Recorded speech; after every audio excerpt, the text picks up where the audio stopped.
la forma más simple y directa. ¿Qué es un potencial de membrana? ¿Cómo lo definimos?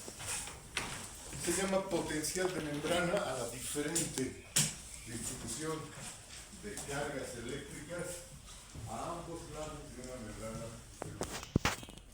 ¿Okay? Diferente distribución de cargas a ambos lados de la membrana celular.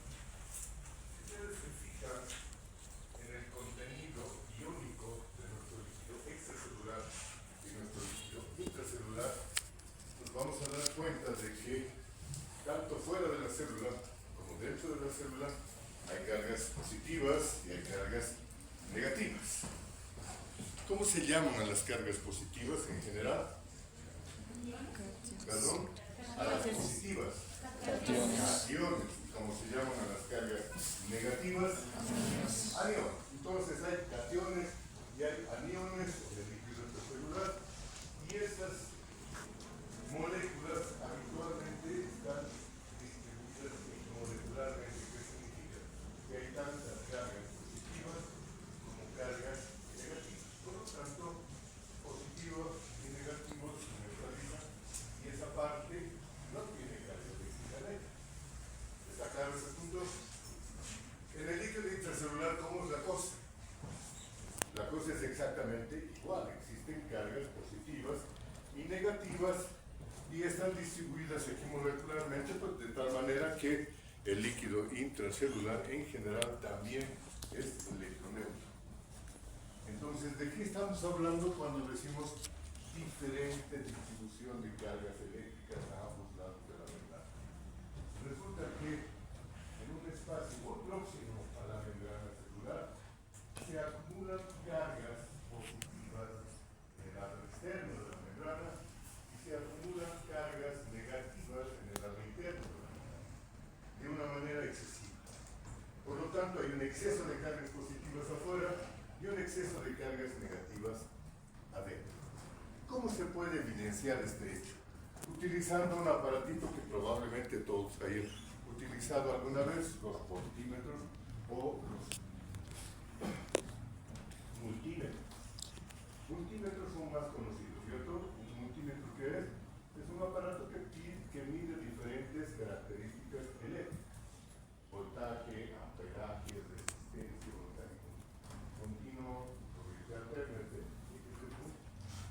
Sin embargo, la esencia que necesitamos para medir las cargas eléctricas es el voltímetro. Fíjense ustedes en el arreglo que hemos hecho en la parte central.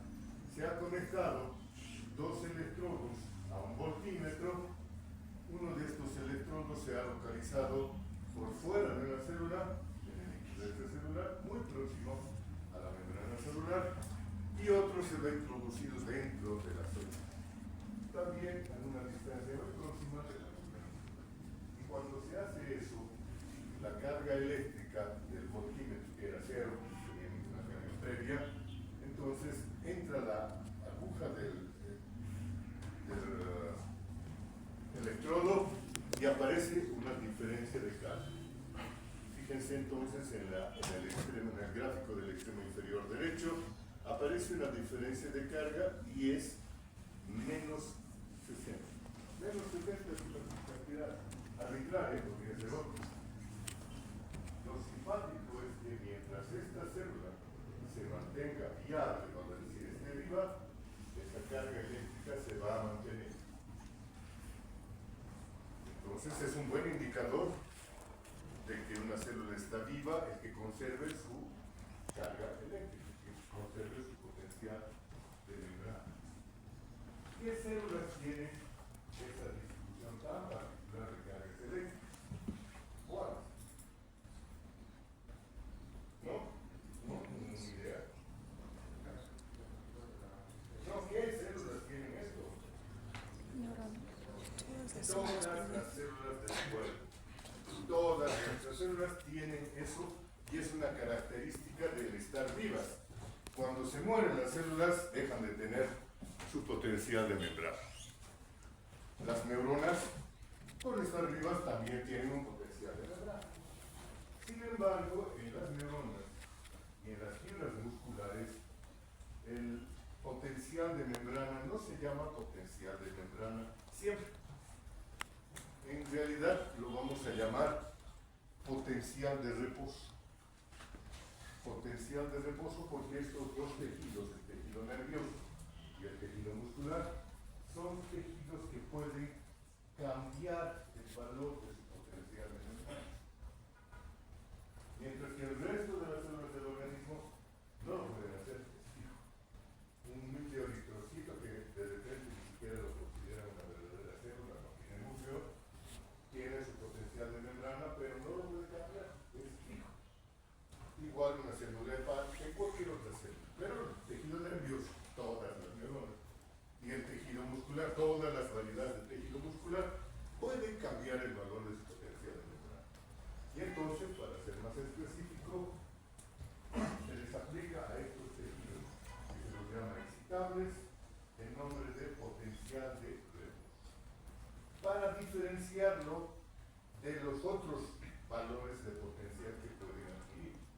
Y fíjense ustedes, tanto el uno como el otro tejido pueden adquirir un potencial que llamamos potencial de acción, que es un cambio brusco del valor del potencial de reposo que se dispersa a lo largo de toda la membrana celular, sobre todo de las neuronas. Por lo tanto, este cambio brusco del valor del potencial de reposo sirve para la comunicación. Mandan esos cambios de potencial a toda la superficie de la célula y a través de eso se conectan con las otras células que están conectadas a esto. Entonces, los potenciales de acción sirven para la conducción, para la comunicación. Además de esos potenciales de acción, existen otros que vamos a llamar potenciales locales. Esos potenciales locales son cambios transitorios, pequeños habitualmente, que se producen en un momento dado en una parte de la superficie de la membrana celular del tejido nervioso o del tejido muscular.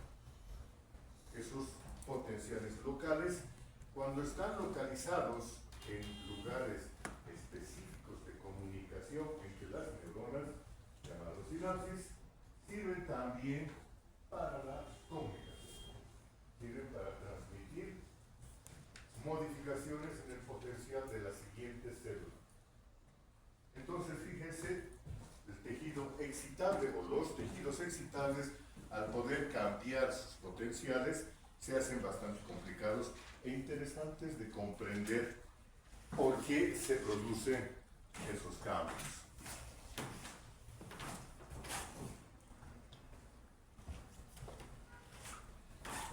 Vayamos a los datos. Aquí estamos resumiendo los valores de los potenciales de reposo de las células excitables. Las neuronas los estamos asumiendo como un potencial fijo, lo cual no es cierto. Diferentes tipos de neuronas tienen diferentes valores de potencial de reposo. En general, la mayoría de esos valores se encierran entre menos 45 y menos 70 o 75 milivoltios. Dentro de esos dos valores, dentro de ese rango, entonces se encuentran los potenciales de reposo de la mayoría de las células del tejido nervioso. Hay una que otra que tiene valores diferentes, por ejemplo, los receptores de pillado tienen un valor de menos 30 milivoltios en escapado de nuestro rango normal. Pero aparte de ellas, bueno, aparte de ellas y de otras, algunas, la mayoría pues conservan valores dentro de este rango. Para hacerla fácil para ustedes, vamos a poner un valor promedio. El valor promedio que hemos fijado del potencial de reposo para las neuronas será de menos 70 milivoltios.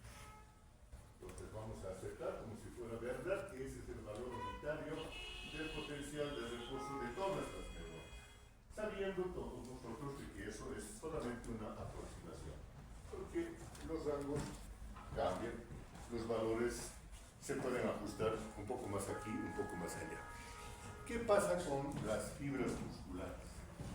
Las fibras musculares, existen tres variedades de fibras musculares. El músculo estriado, el que nos permite desplazarnos, el músculo cardíaco, el que nos bombea sangre por el cuerpo, y el músculo liso, el que maneja el funcionamiento de nuestras vísceras y vasos sanguíneos. Cada una de estas variedades de tejido muscular tiene valores promedio de potencial de reposo diferentes. Así, por ejemplo, el músculo estriado tiene un valor de potencial de reposo de menos 100 milivoltios aproximadamente. Y en este caso, los valores de los potenciales de todas las fibras musculares estriadas son mucho más cercanos con esta cosa.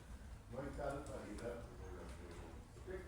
Entonces podemos decir un valor promedio de los potenciales de reposo del tejido muscular estriado menos 100 milivoltios. El tejido muscular cardíaco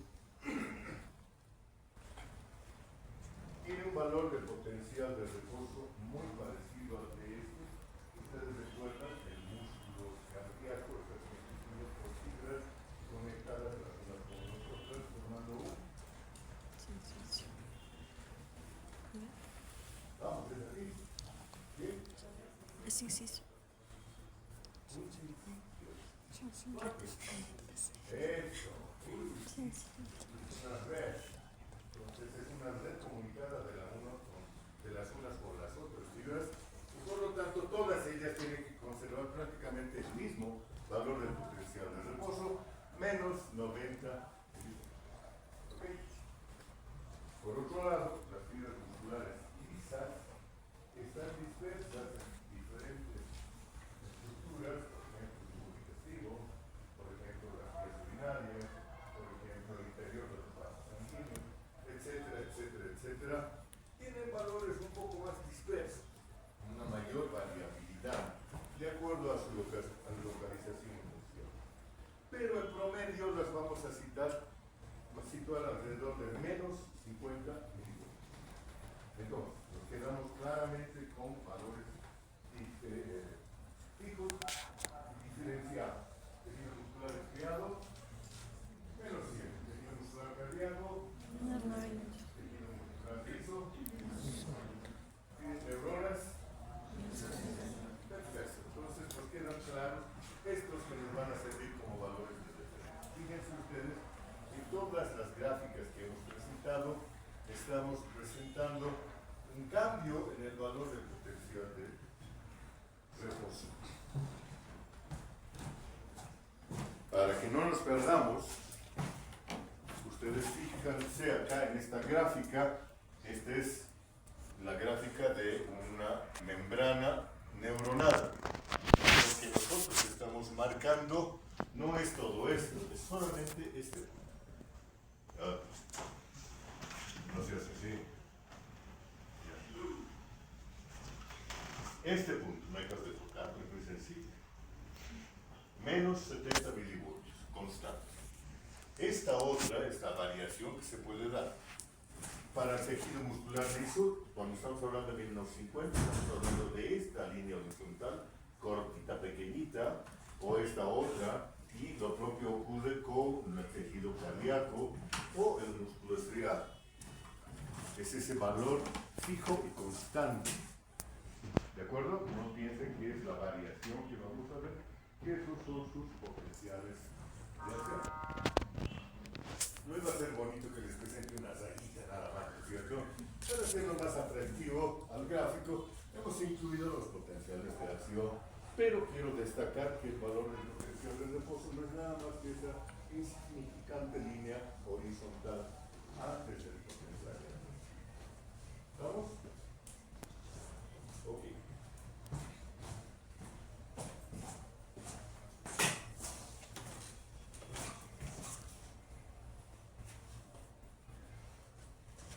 Una pregunta para ustedes.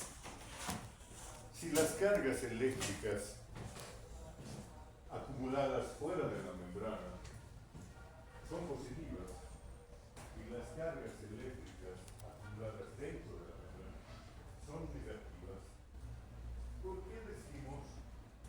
valor del potencial de reposo de las membranas o potencial de membrana en general es menos.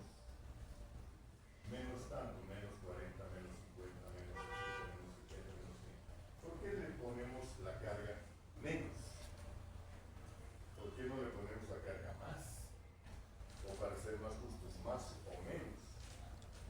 Veamos, escucha.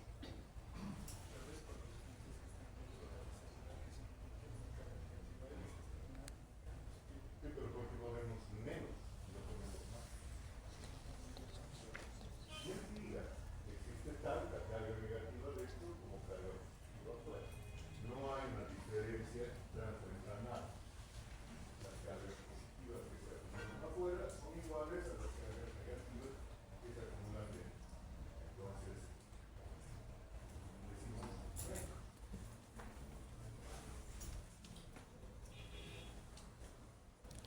Ahora no ponemos menos, porque no ponemos más. Algunos de ustedes tienen una idea. O el sodio, esto, ¿qué pasa con el sodio? Mentira, hay más afuera que adentro. No ese es el punto. El poner el valor de menos es convencional. Cuando se descubrió que las cargas eléctricas eran diferentes a ambos lados de la membrana, se preguntaron los que estaban haciendo este tipo de descubrimientos, y ahora, ¿qué valor le vamos a dar al potencial de membrana? Dijeron entonces, vamos a asumir que el potencial del exterior es cero. Y vamos a darle toda la diferencia de carga al interior. Entonces, la diferencia de carga entre el exterior y el interior se lo representa como menos. Y la cifra que hemos dado es total de la diferencia de carga, como si la estuviéramos solamente registrando en el interior. Es una convención. Convencionalmente se pone menos 45, menos 70, menos 100, etc. ¿Listo? ¿Está claro? Sí.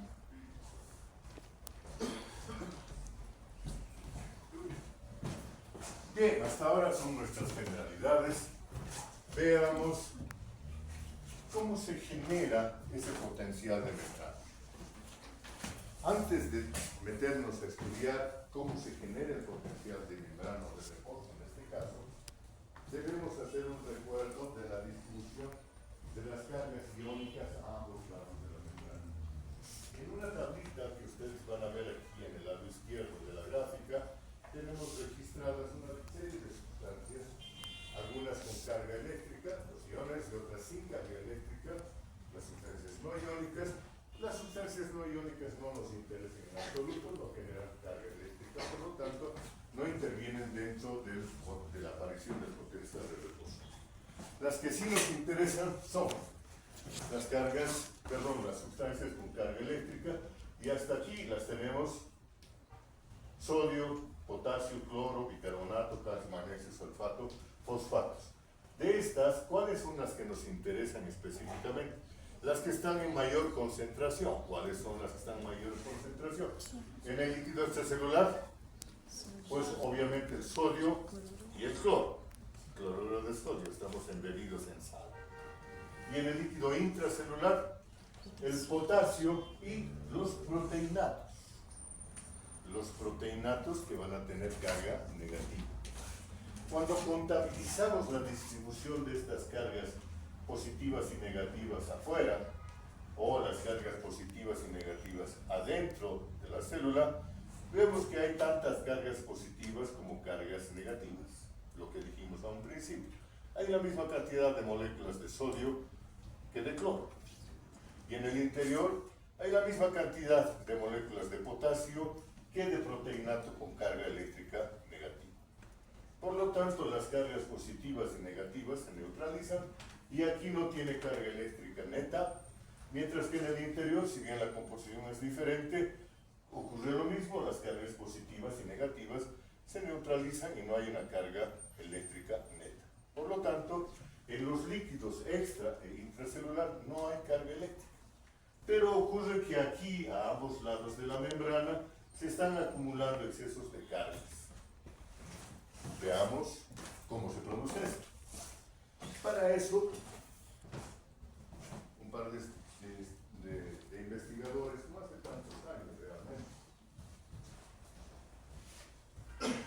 empezaron a estudiar los axones de unos calamares que tienen la característica o la cualidad de ser muy grandes.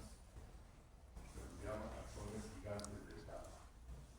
Y son fáciles de estudiar sin necesidad de microscopios electrónicos, vale decir, se los puede estudiar con un simple microscopio cuando el calamar está vivo. Y por lo tanto, empezaron a hacer sus mediciones del valor del potencial de reposo del axón del calamar. Vieron que tenía un valor cercano a los menos 70 milivolts. Empezaron a estudiar la estructura de la membrana celular de este axón y se dieron cuenta de un hecho notable, muy interesante para todos. Solamente tenía unas proteínas canaliculares, unos canales que permitían el paso de moléculas de potasio. ¿Okay? Canales especializados en permitir el paso del potasio. ¿Y cómo los llamaron? Los llamaron canales de fuga de potasio. ¿Por qué? Porque estos canales están permanentemente cambiando. Y por lo tanto el potasio pues tiende a salirse por él. ¿Qué es lo que hace que el potasio tienda a salirse por él? No, ¿por qué? ¿Qué es lo que cambiaría la carga?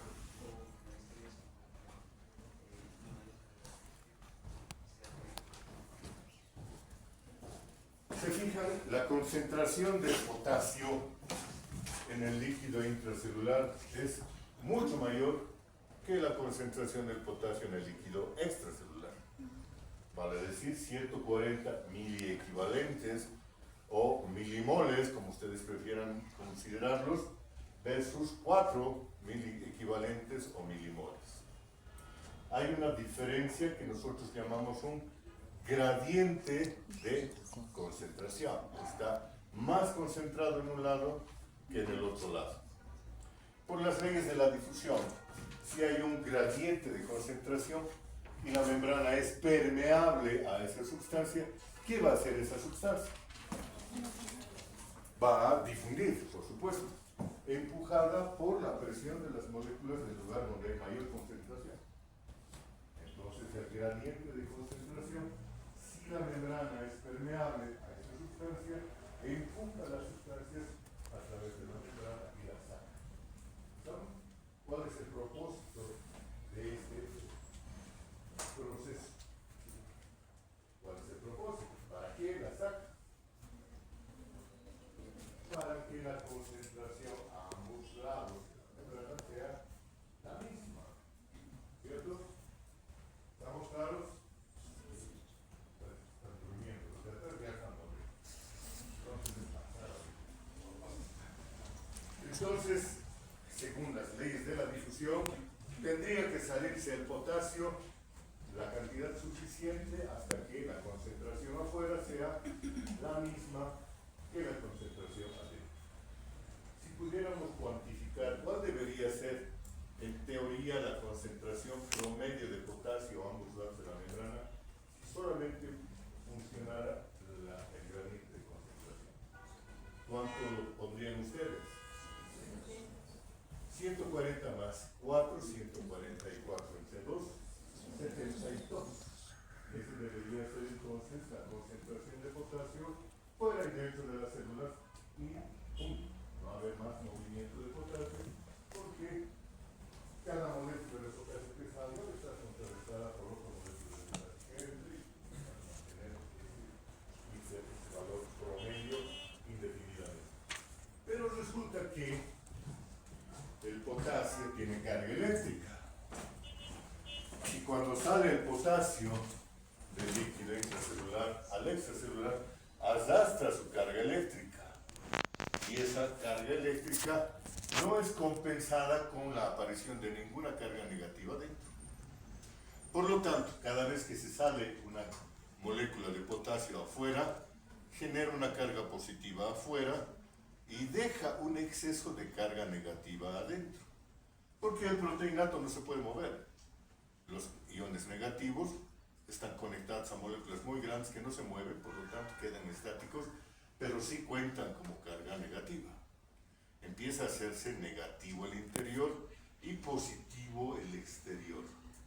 Mientras más carga positiva salga, ¿qué pasará con el valor de la carga positiva en exceso?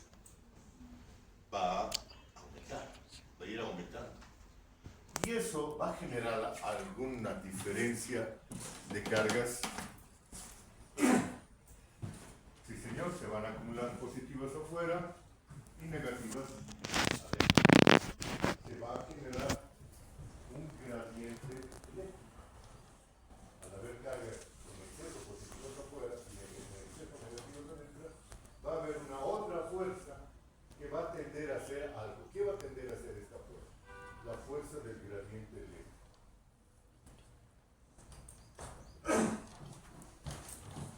Potasio, carga positiva. Ambiente de moléculas de potasio en exterior que es positivo. ¿Qué va a pasar cuando una nueva molécula de potasio quiera salir hacia afuera?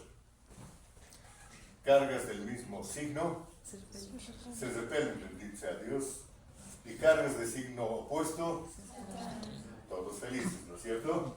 Entonces, cada vez que quiera salir una nueva carga de potasio hacia afuera, se va a encontrar con un ambiente positivo que lo repele y que se opone a la salida de potasio. ¿Ok?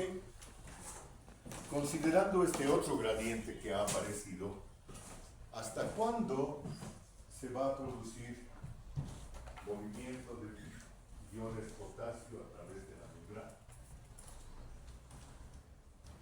Va a ser, como dijimos hace un momento, hasta que los valores de concentración del potasio se equilibren. ¿Sí o no?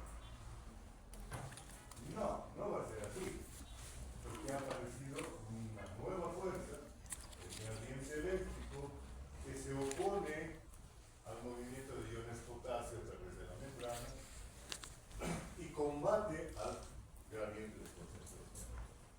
Entonces, ¿hasta cuándo van a salir iones potasio hacia afuera?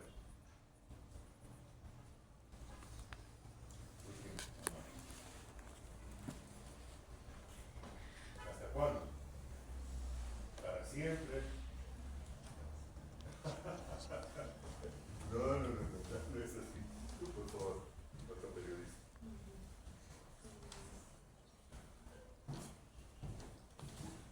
Sí, dime. Hasta que el gradiente eléctrico lo permita. Hasta que el gradiente eléctrico lo permite. Me lo estoy imaginando como un dios ahí. Permito que pase. Ahora ya no permito que pase. No es así. Pero bonita aproximación. ¿Hasta cuándo va a producirse la migración de iones potasio? Fíjense ustedes en el proceso. Al principio, estamos asumiendo que hubiera un principio, sale una molécula de potasio, genera una pequeña carga positiva. Ningún problema. Otras moléculas de potasio van a salir igual y van a ir acumulando cargas positivas. Va a aparecer un pequeño gradiente eléctrico que empieza a retener la salida de iones potasio. Pero este es un pequeño gradiente en relación al valor del gradiente de concentración. Hay una muy grande diferencia de cargas, por lo tanto, de cargas de iones, por lo tanto siguen saliendo. Pero siguen saliendo y sigue acumulando el valor del potencial eléctrico positivo afuera. Y entonces la pregunta obvia es ¿hasta cuándo eso va a ocurrir? Más cargas salen, más grande es el valor del potencial eléctrico. Y un poquito menos es el valor del potencial del gradiente de concentración. ¿Hasta cuándo va a seguir este proceso? No es tan difícil, por favor. Hasta que los dos gradientes, las dos fuerzas se equilibren. Hasta que la fuerza del gradiente eléctrico sea la misma que la fuerza del gradiente de concentración. ¿Sí? En ese momento, cuando las dos fuerzas, una que saca y otra que mete iones potasio, sean las mismas, no va a haber más salida neta de iones potasio. Se habrá encontrado un valor de potencial de equilibrio. De hecho, este se llama el valor del potencial de equilibrio para el potasio. ¿Lo podemos medir? ¿Lo podemos medir? ¿Qué opinan ustedes? condición para poderlo medir. Lo podemos medir con un voltímetro, por supuesto. ¿Cuál es la condición para que lo podamos medir?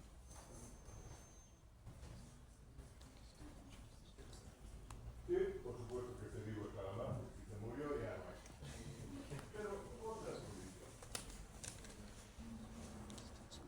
Algunas que se ocurran, ayúdanos, nos ahorramos.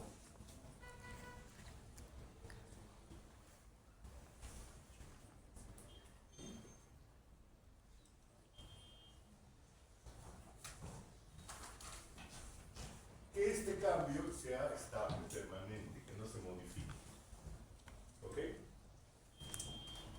Si este es un cambio estable, estacionario, que va a permanecer a lo largo del tiempo, lo podemos medir. Podemos poner un electrodo fuera y un electrodo dentro de la membrana y medir cuál es el valor del potencial de equilibrio del potasio.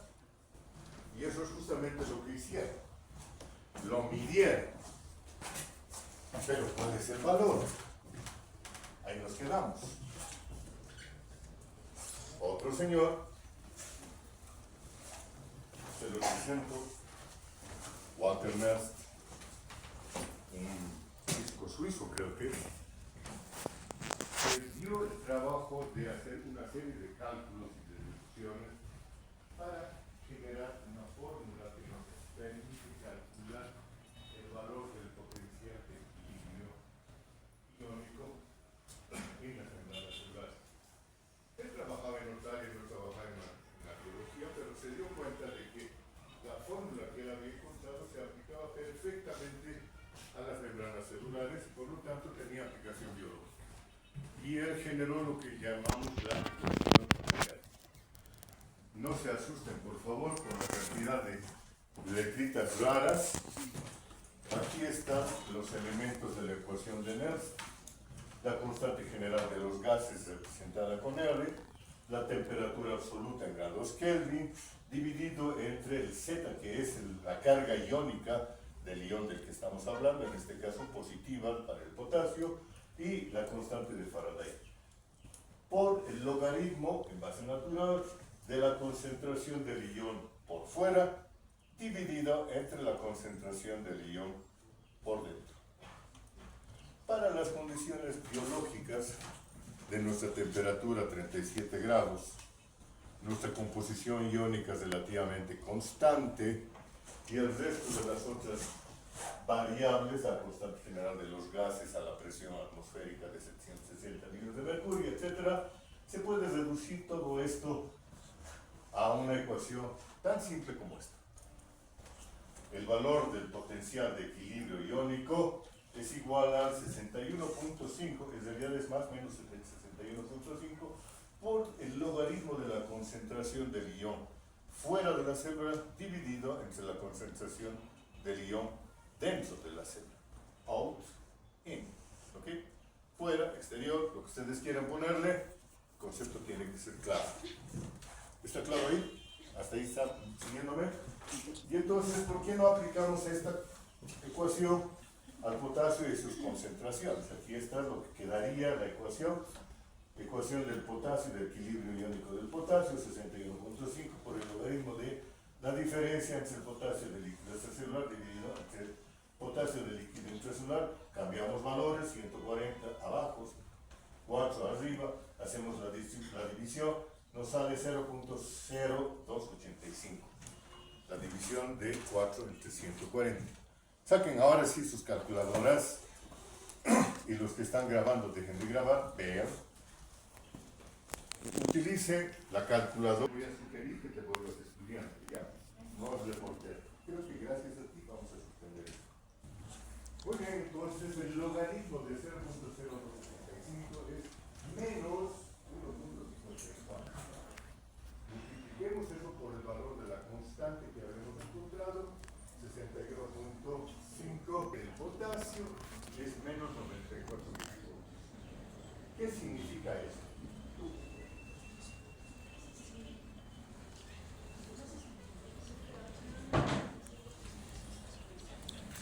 Sí, pero en términos de movimiento iónico, dígame.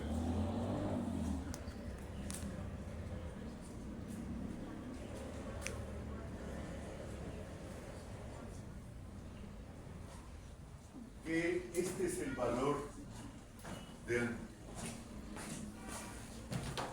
gradiente eléctrico que impide que nuevas moléculas de potasio migren a través de la membrana celular. Entonces, como su nombre lo dice, este es el valor del equilibrio iónico del potasio. Volviendo atrás, cuando decíamos que va a salir potasio hasta que la fuerza de su gradiente eléctrico iguale a la fuerza del gradiente de concentración, lo que hemos hecho es eso, justamente calcular el valor del gradiente de potencial eléctrico. Cuando el potencial eléctrico tenga ese valor de menos 94 milivoltios, se opone a la fuerza del gradiente de concentración y ya no hay flujo neto de iones potasio. Y se cumple la premisa que habíamos dicho, que sea constante. Porque cuando los dos gradientes se han igualado, ya no hay más flujo neto de iones potasio, ¿no es cierto?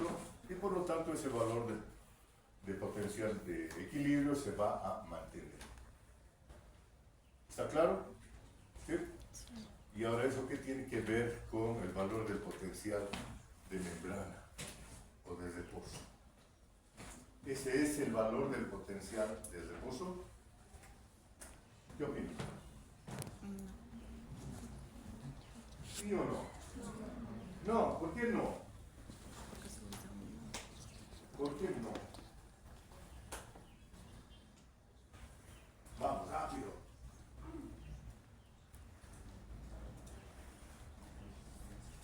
Fuerte. No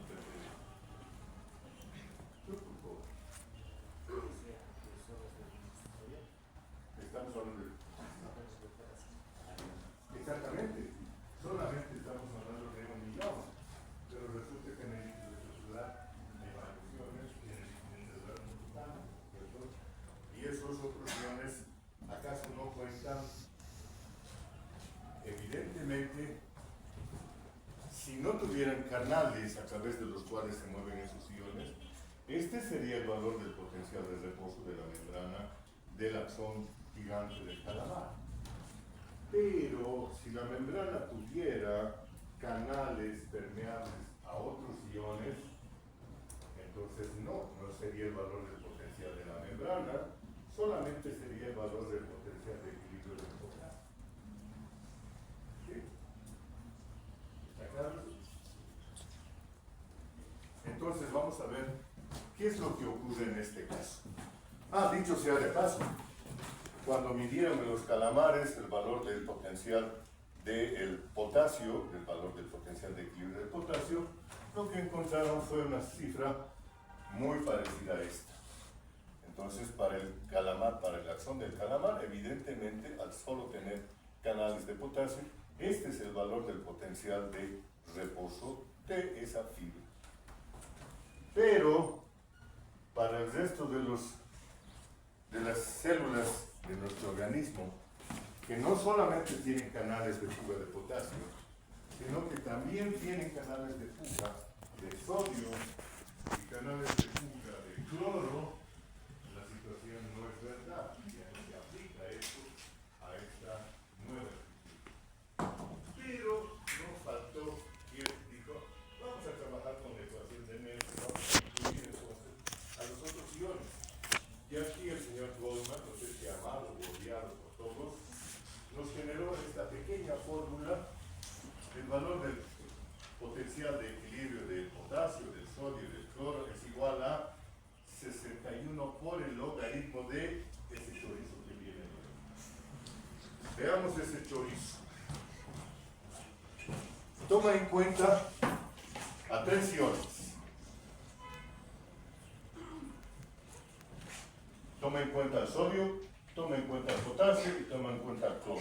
Son los más abundantes, los que más podrían modificar y afectar el valor del potencial de equilibrio.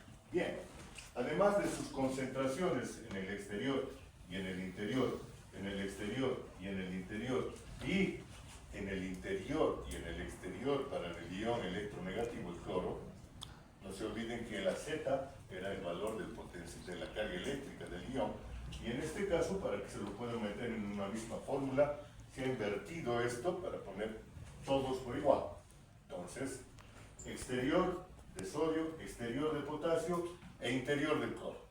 Ahí todos actúan con la misma carga eléctrica finalmente. Y además de eso, una P. La P del sodio, la P del potasio y la P del cloro. ¿Qué es la P? Una cosa que es imprescindible para poder calcular es la permeabilidad. Cuán permeable es la membrana a cada uno de estos iones. Porque si no fuera permeable, entonces al P ser cero, toda esta parte desaparece. Tiene que ser permeable a un ion para que tenga algún efecto de movimiento iónico. ¿Está claro eso? Entonces he inventado esta fórmula, la permeabilidad del sodio por la concentración del sodio dividida entre la permeabilidad del sodio, entre la concentración del sodio interior, igual que para el potasio, igual que para el cloro. Fíjense, cuando lo vemos así, es fácil, no hay ningún problema. ¿Por qué? Porque los valores de permeabilidad los tenemos. Ya. No seas cruel. Ya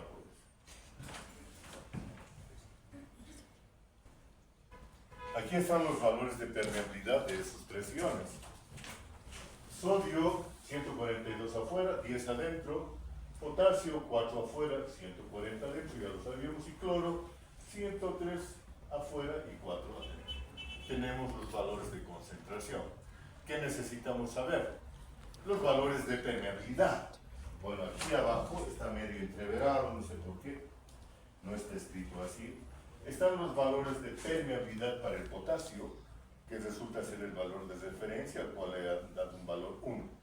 Y están comparando contra esa permeabilidad la permeabilidad del sodio, que es infinitamente menor, 0.04. Una 25ª parte de la permeabilidad del potasio es la que tiene el sodio. ¿Qué significa eso? Que tiene muchísimos menos canales de fuga de sodio que canales de fuga de potasio. Y la permeabilidad del cloro, que es 0.45. Casi 0.5, casi la mitad. Que hay entonces la mitad de canales de cloro que la cantidad de canales de potasio. Entonces, con esos valores de permeabilidad ya podemos trabajar. Empiecen entonces a aplicar esto. No es así.